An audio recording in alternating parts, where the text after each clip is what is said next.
quick note, this is a weird symposium because we were supposed to have a third participant that wasn't able to come, so we decided to take the time, so then we'll have 1 hour. It was out of our hands. Thank you. Thank you, Ethan, and thank you for the invitation to be here. It's a pleasure, and since I've had the chance to speak to you for a little bit longer, I've gone ahead and added some extra data, and hopefully I will entertain you with some fun videos of this really exotic organism, the naked mullet. So my lab is actually more focused on reproduction and reproductive aging, and it will become obvious in a moment why we turned to the naked mole rat. And so it was not necessarily our intention to study stem cells in their own right, but really as a tool and thinking about reproductive longevity in this organism as an end in itself. But we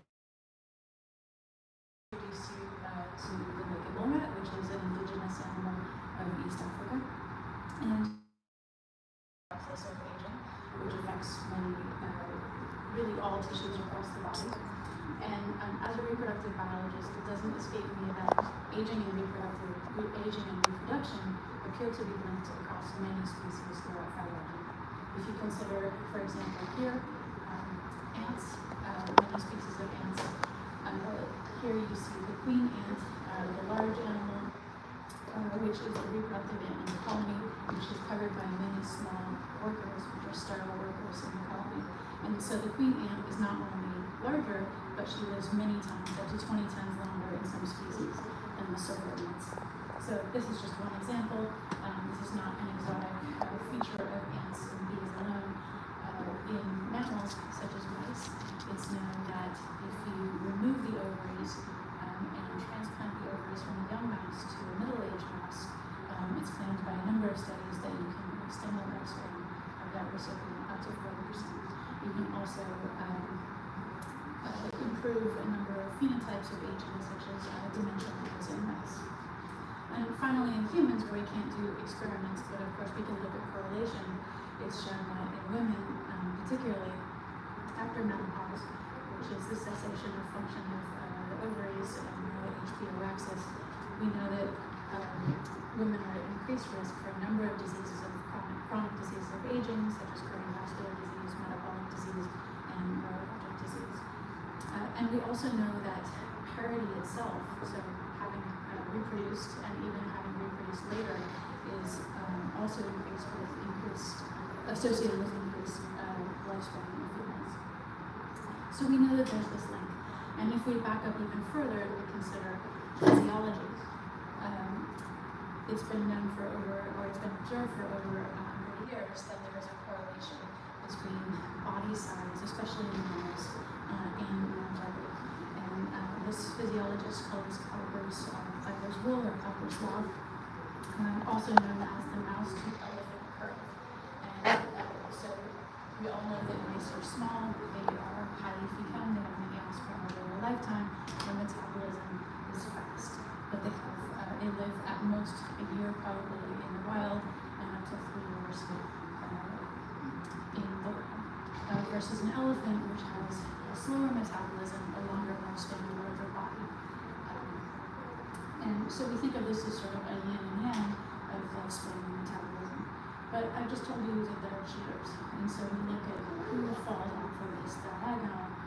Not only humans, but our lifespan is longer than predicted by our body size by physiological scaling, but also a number of small rodents. So bats, as well as naked mole rats, tend to fall off of this curve, or off this association. So the question that we asked in starting to work with naked mole rats in Brazil several years ago was whether we could use the naked mole rat as a small rodent that can grow in the lab. Could we use this rodent to ask how this species cheats the rules of physiology, and can we actually decouple this association between reproduction and aging, which I will tell you about. So just to introduce you to the naked mole rat, it's a small rodent, about this size, a little bit larger than a mouse. It's indigenous to East Africa, and they're favored by aging researchers because they live more than 38 years, so up to 40 years so that's more than mindful of the lifespan of mice. We were interested because the females that we produced have no observed decline in fertility with aging, which is quite unusual. If anything, their litters become larger. Much like the ants that I showed you in the first example, naked mole rats are a eusocial species, meaning they have a social organization in their groups. And so what you see is that they're indigenous to East Africa. They live in elaborate systems of underground tunnels, so therefore they don't have predators. And they also live in hypoxia. There's very little oxygen in these extensive systems of tunnels. In fact, Thomas Clark at University of Chicago showed that you can deprive a naked mole rat of oxygen for 18 minutes and it will not die. So as I said, they live in a group with specialized role in which one individual, one female in this group is capable of reproduction, but the others are prepubertal, they are reproductively suppressed. And furthermore, these queens not only reproduce throughout their lifespan, but they live substantially longer than subordinates. So I wanted to show you how we raise these in the lab. I told you that they live in these extensive tunnels with these systems of chambers interconnected by tunnels. So we replicated that in the lab. We have these plastic plexiglass chambers connected by tunnels. And if we were to play, you can see that this is the queen, and she is exerting her dominance by behaviorally suppressing the others, shoving them out of the way. You can see that she's, in most cases, slightly larger than other animals in the colony, but not necessarily. You can identify her by her well-developed nipples here. These are probably the meanest vegetarians you will ever meet. They eat tubers. They also don't drink water, so we give them liquids through watery vegetables. So really an unusual species, and this really stark contrast between the long lifespan of the queens, which is reckoned to be 17 to 19 years in the wild, versus the short lives of the subordinates, which is reckoned to be around 3 to 4 years in the wild. But these are not stated roles. If you remove the queen from the colony, or if she's killed, then one of the subordinates will go through puberty and will become the queen. Alright, so our hypothesis is that this state of longevity, which represents the queen, is a state which is an epigenetic state, and which can be reinforced, but can be acquired by any female in the colony. So just to show you a couple of other interesting videos of exhibiting the complex behavior of these animals. These are some juveniles which are practice and fighting, and they maintain their station in the social hierarchy by fighting. And this is sort of puppies not fighting to hurt one another. We also tried giving them some hamster wheels for exercising, and you can see that they were really enthusiastic about their exercise, and even tried to do it all at the same time. And just resting, and this is really an ode to Elizabeth Blackburn, who's an emeritus faculty at our university, who's received the Nobel Prize for this discovery of telomeres, which is quite important in longevity, and who was quite instrumental in our securing the funding to get the naked mole rat colony at UCSF. Alright, so we wanted to ask, both on an organismal level, but also on a far simpler cellular level, whether these caste-specific differences between the naked mole rats could be modeled in a dish. So fibroblasts had been generated from naked mole rats, but really only from subordinates where their caste was not reported, and generally these were done from males. So we started from the beginning, and we generated an entire collection of genital fibroblasts from animals of a number of different ages, from birth all the way up to 11 years, and primarily from females with a known social role. And I don't personally like the word caste, but that's the word that has been used in the naked mole rat research field, so that's what I'll use. So, and I just want to mention that this work was entirely, the cellular work was entirely led by a postdoc, Jonathan Barrow, who trained with Biakapana in Israel, and so really was bringing extraordinary expertise in stem cell biology. And we also have an animal manager who has a degree in veterinary science and is herself a rodeo queen, and it's Julia Bernard. And I think that the marriage of the cellular and stem cell biology with the observations about the animal behaviors is particularly important, especially because I'm actually rather oversimplifying this social hierarchy. There's actually another caste, which is a soldier or a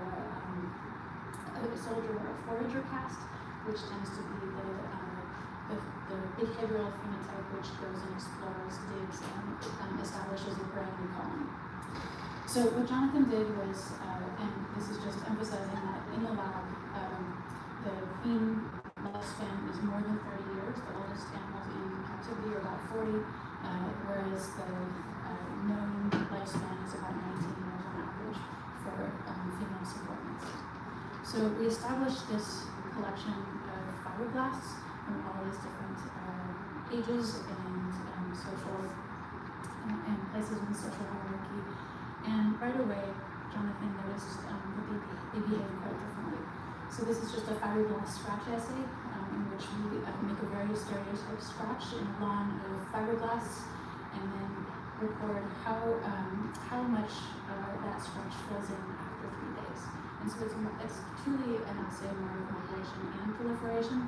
But what you can see is that in a number of different ways that we've measured this, the queen cells filled in this scratch more slowly compared to the adult or the newborn pup. And it's also important to say that these adult subordinates are age matched with the queen.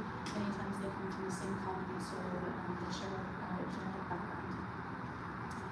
We also look just at the doubling time of the fibroblasts. So what you see here is that the queen cells double more slowly than either the postnatal pups or the adult subordinates.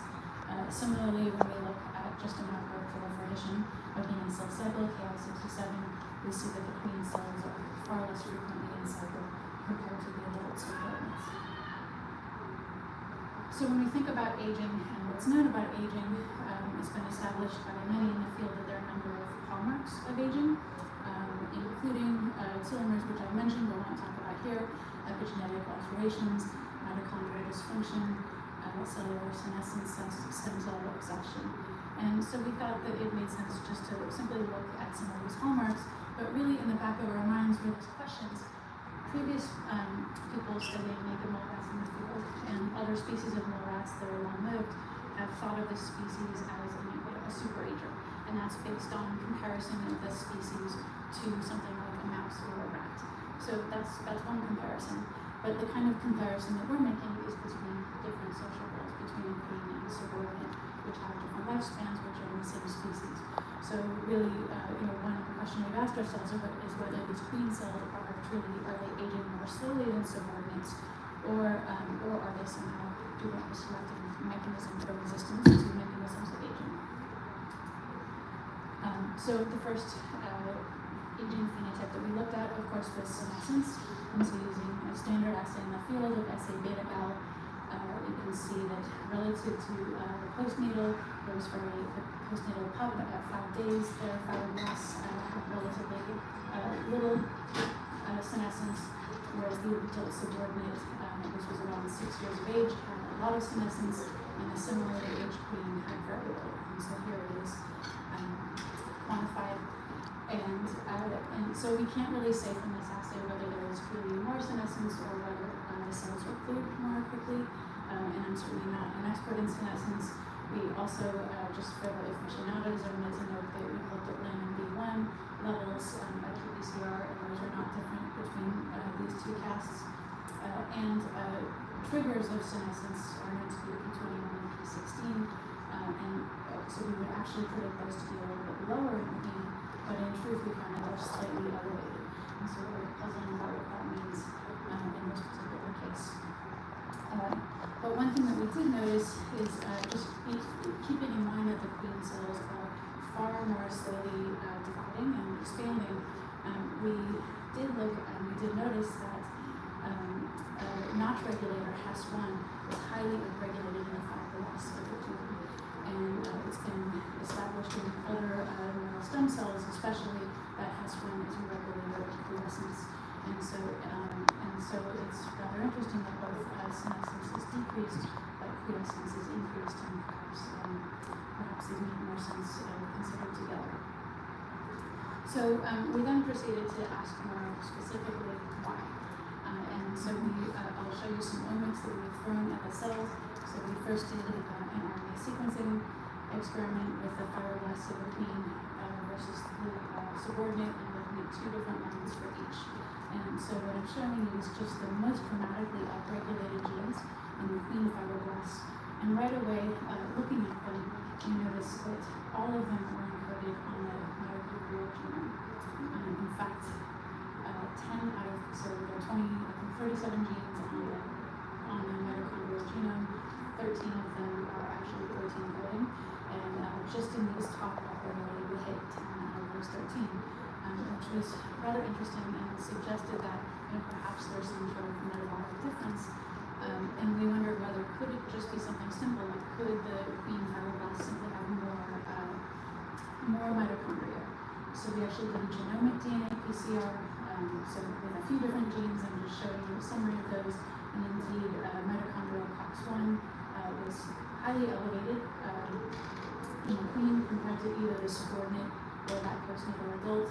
And multiple genes, just averaging them, we saw that mitochondrial copy number was indeed elevated.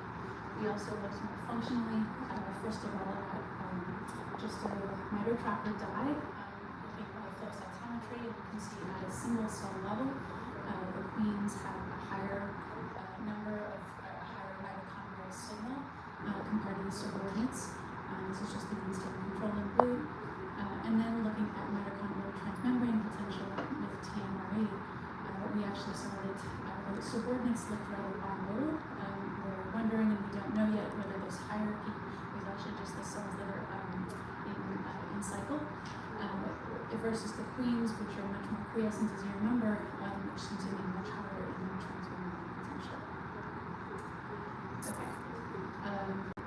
And so then we've also just put our toe in the water as far as looking at metabolism by Seabor's assay, which has been done with fibroblasts for naked mole rats as well as Denmarland mole rats in the past.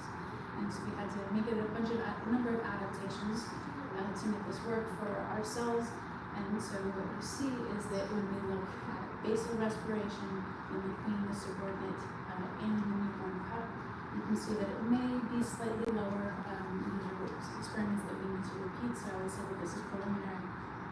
But what we do see over multiple runs with different queen fibroblast lines is that the maximum oxygen consumption rate seems to be higher in the queen compared to the subordinate or the newborn.